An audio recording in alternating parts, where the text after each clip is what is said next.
We've all been there. You check in, you're ready to board, and suddenly your flight is delayed. Scenes like these are on the rise in China. Only here, passengers are taking the matters into their own hands. And this is the result.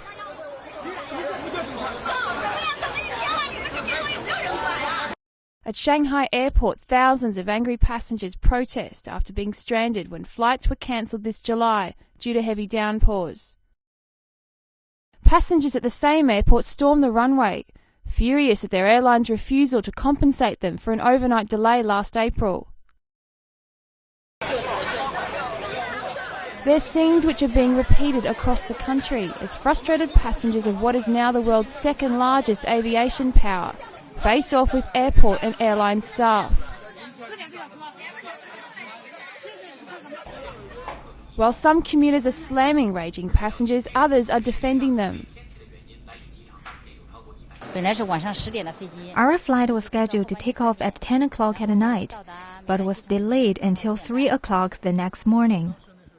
Many people quarreled at the airport, and some even fought. The airline only provided us with instant noodles. Once operated solely by China's government, the aviation industry has undergone exponential growth since being opened up to private investment in 1978. Since then, passenger numbers have spiked.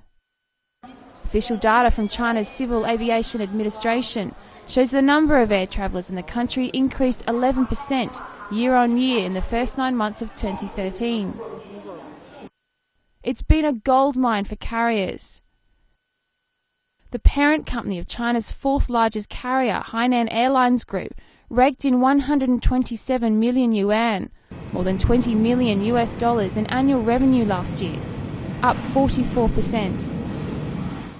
But as passenger numbers and airline revenues climb, so are disputes. One reason at the centre of passenger rage? Late planes.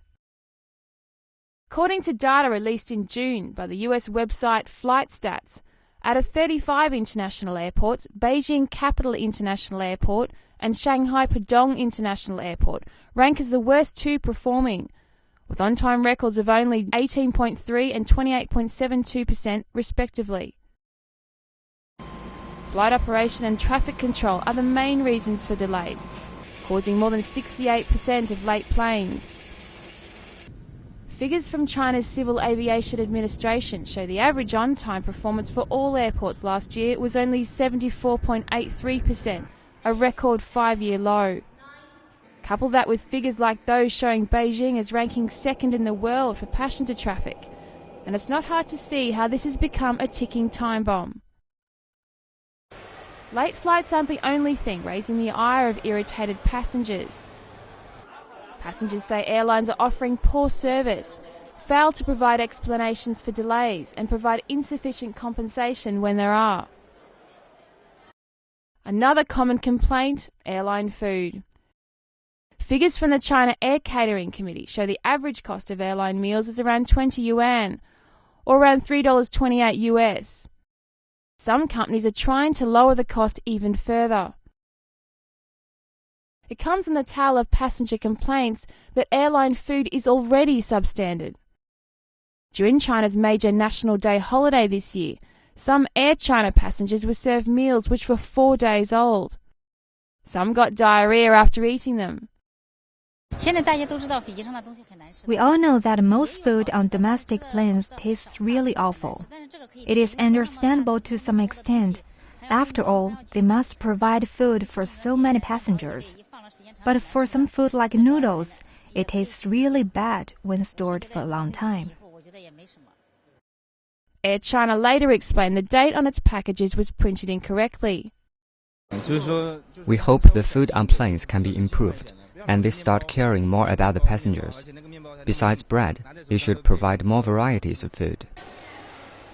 In response, a national standard of airline meals is being drafted and will take effect in 2014.